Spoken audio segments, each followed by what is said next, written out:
انسانی تاریخ گواہ ہے کہ بڑے سے بڑے بادشاہوں کے مقبرے لوٹ لیے گئے ہیں، مصر کی لاشیں عجائب گھروں میں تماشا بن گئیں اور سکندر اعظم کی قبر کا نشان تک مٹا دیا گیا۔ دنیا کے ہر خزانے اور ہر تخت کو زوال آیا، لیکن 1400 سال سے روح زمین پر ایک ایسا مقام ہے جس کی حفاظت کے لیے زمین اور آسمان خود ڈھال بن جاتے ہیں۔ یہ مدینہ منورہ ہے اور یہ روضہ رسول ہے، لیکن تاریخ کے سینے میں 1164 عیسوی 1164 AD کی وہ رات آج بھی کانٹے کی طرح چبھتی ہے، جب زمین کے نیچے ایک ایسی ناپاک سازش رچائی جا رہی تھی جس سے عرش بھی کانپ اٹھا تھا۔ ایک سرنگ جو کسی ہیرے جواہرات کی تلاش میں نہیں تھی، بلکہ وہ سرنگ کائنات کے سب سے مقدس جسم وجود اطہر حضرت محمد صلی اللہ علیہ وسلم تک پہنچنے کے لیے کھودی جا رہی تھی۔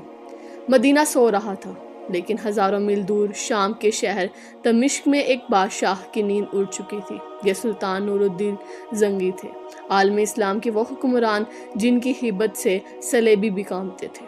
لیکن اس رات سلطان اپنے بستر پر پسینے میں شرابور ہو کر اٹھ بیٹھے۔ یہ سرکار دو جہان صلی اللہ علیہ وآلہ وسلم خود تشریف لائے ہیں، مگر منظر دل دہلا دینے والا تھا۔ رسول اللہ صلی اللہ علیہ وآلہ وسلم دو شخص کے طرف اشارہ کر رہے ہیں جن کے چہرے سرخ اور آنکھیں میلی تھیں، اور زبان رسالت سے یہ الفاظ نکل رہے تھے: محمود، مجھے ان کتوں سے بچاؤ۔ سلطان زنگی چیخ مار کر اٹھ بیٹھے، جسم کانپ رہا تھا، آنکھوں سے آنسو جاری تھے۔ وہ سمجھ نہیں پا رہے تھے کہ اس خواب کا کیا مطلب ہے۔ رسول اللہ صلی اللہ علیہ وآلہ وسلم کو کس سے خطرہ ہو سکتا ہے؟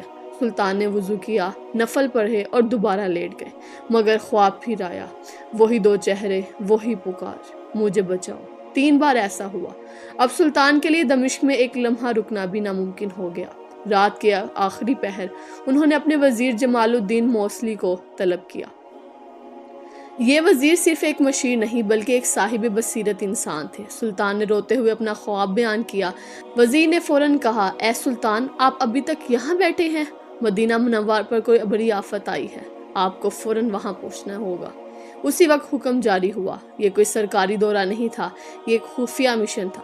سلطان نے 20 بہترین گھڑ سوار اور بہت سارا مال و دولت ساتھ لیا اور دمشق سے مدینہ کی طرف روانہ ہو گئے۔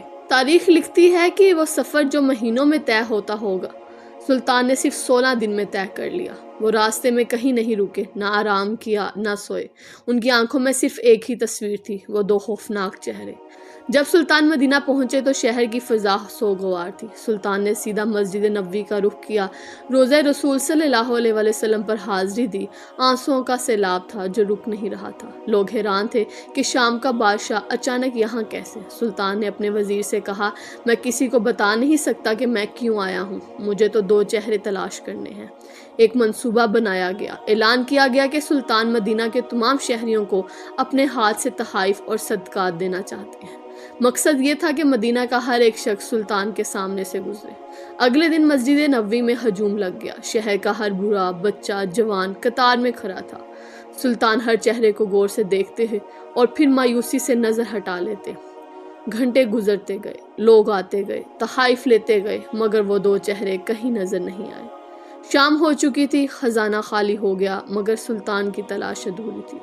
وہ پریشان تھے کہ کہیں خواب محض وہم ہی نہیں ہو، مگر دل گواہی دے رہا تھا کہ خطرہ اب بھی ٹلا نہیں۔ سلطان نے مدینہ کے گورنر سے پوچھا، کیا کوئی شخص ایسا باقی ہے جو مجھ سے ملنے نہ آیا ہو؟ گورنر نے سوچا اور جواب دیا، نہیں سلطان، سب آ چکے ہیں سوائے 2 مغربی یعنی مروکین زرائن کے۔ وہ بہت نیک اور متقی لوگ ہیں، وہ کسی سے نہیں ملتے، بلکہ کسی سے خیرات بھی نہیں لیتے، بلکہ خود خیرات کرتے ہیں۔ یہ سنتے ہی سلطان نور الدین زنگی کی آنکھوں میں ایک چمک آ گئی، ان کا دل زور سے دھڑکا۔ انہوں نے حکم دیا، انہیں فوراً میرے پاس لا۔ گورنر نے کہا، وہ تو روضہ رسول صلی اللہ علیہ وآلہ وسلم کے قریب ایک مکان میں رہتے ہیں اور دن رات عبادت میں مشغول رہتے ہیں۔ سلطان نے کہا، ہم خود ان کے پاس جائیں گے۔ سلطان اپنے محافظوں کے ساتھ مسجد نبوی کے قریب اس چھوٹے سے مکان میں داخل ہوئے۔ وہاں 2 شخص موجود تھے، لمبی داڑھیاں، ہاتھوں میں تسبیح اور چہرے پہ بظاہر نور۔ لیکن جو ہی سلطان زنگی کی نظر ان پر پڑی تو ان کے پیروں تلے زمین نکل گئی۔ یہ وہی 2 چہرے تھے، وہی سرخ رنگت، وہی نیلی آنکھیں، جنہیں نبی کریم صلی اللہ علیہ وسلم نے خواب میں دکھایا تھا۔ سلطان نے غصے پر قابو پاتے ہوئے پوچھا، تم کون ہو اور کہاں سے آئے ہو؟ انہوں نے معصومیت سے جواب دیا، ہم مراکش سے حج کے لیے آئے تھے اور اب نبی پاک صلی اللہ علیہ وسلم کے پڑوس میں رہنے کی سعادت حاصل کر رہے ہیں۔ سلطان نے گرج کر کہا، سچ بولو اس سے پہلے کہ میں سختی کروں۔ وہ قسمیں کھانے لگے کہ وہ صرف عبادت گزار ہیں۔ سلطان نے ادھر ادھر دیکھا، کمرے میں صرف چند کتابیں اور مصلے یعنی پریئر میٹس تھے۔ بظاہر سب کچھ ٹھیک تھا۔ لوگ حیران تھے کہ سلطان ان نیک بندوں پر شک کیوں کر رہے ہیں، لیکن سلطان کا یقین پختہ تھا۔ وہ خود آگے بڑھے، کمرے میں بچھی ہوئی ایک چٹائی کو ہٹایا۔ نیچے فرش تھا، لیکن جب انہوں نے فرش کو ٹھوکا تو آواز ہوک ہی آئی۔ سلطان نے حکم دیا، اسے کھود دو۔ سپاہیوں نے مٹی ہٹائی تو نیچے ایک لکڑی کا تخت تھا، اور جب وہ تخت ہٹایا گیا تو وہاں موجود ہر شخص کی چیخ نکل گئی۔ نیچے ایک گہری اور اندھیری سرنگ تھی۔ یہ سرنگ اس کمرے سے شروع ہو کر سیدھی روضہ رسول صلی اللہ علیہ وسلم کی دیواروں کی طرف جا رہی تھی۔ صرف چند گز کا فاصلہ رہ گیا تھا۔ اگر سلطان زنگی کے آنے میں ایک دن کی بھی تاخیر ہو جاتی تو یہ ظالم اپنی ناپاک عزائم میں کامیاب ہو جاتے۔ اب وہ دونوں کانپ رہے تھے۔ سلطان کی تلوار ان کے سر پر تھی۔ انہوں نے سب سچ اگل دیا۔ انہوں نے اعتراف کیا کہ وہ مسلمان نہیں ہیں بلکہ عیسائی کرسچنز ہیں، اور انہیں اسپین انڈلس کے عیسائی حکمرانوں نے بھیجا ہے۔ ان کا منصوبہ یہ تھا کہ وہ سرنگ کھود کر نبی کریم صلی اللہ علیہ وسلم کا جسم مبارک نکالیں اور اسے یورپ لے جا کر مسلمانوں کو ذہنی شکست دیں۔ وہ رات کو سرنگ کھودتے تھے اور مٹی کو چمڑے کے تھیلوں میں بھر کر مدینے سے باہر پھینک آتے تھے۔ وہ بظاہر روزے رکھتے اور نمازیں پڑھتے تاکہ کسی کو شک نہ ہو۔ یہ سن کر وہاں موجود ہر مسلمانوں کی آنکھ میں خون اتر آیا۔ سلطان نور الدین زنگی زاروں قطار رونے لگے۔ انہوں نے اللہ کا شکر ادا کیا کہ اے اللہ، تیرا کروڑوں بار شکر ہے کہ تو نے اس خدمت کے لیے اس ناچیز نور الدین کو چنا۔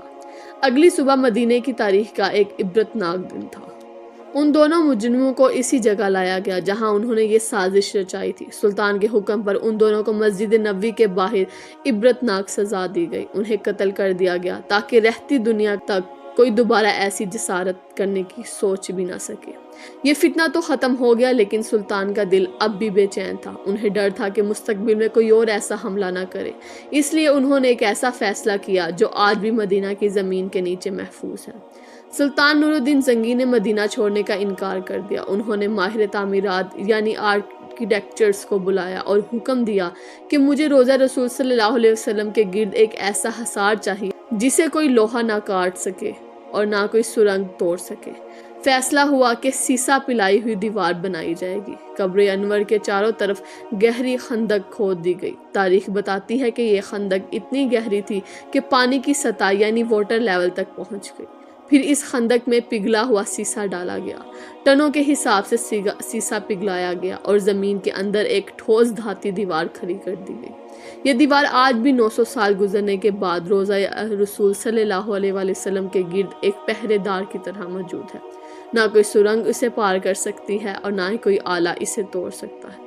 لیکن یاد رکھیں، یہ واحد کوشش نہیں تھی۔ تاریخ میں ایسے 5 بڑے واقعات ملتے ہیں جب دشمنوں نے اس مقدس مقام تک پہنچنے کی ناپاک جسارت کی ہے۔ کبھی مصر کے پاگل حکمران الحاکم ہے بے امر اللہ نے کوشش کی تو اللہ نے مدینہ پر ایسا طوفان بھیجا کہ لشکر تباہ ہو گیا۔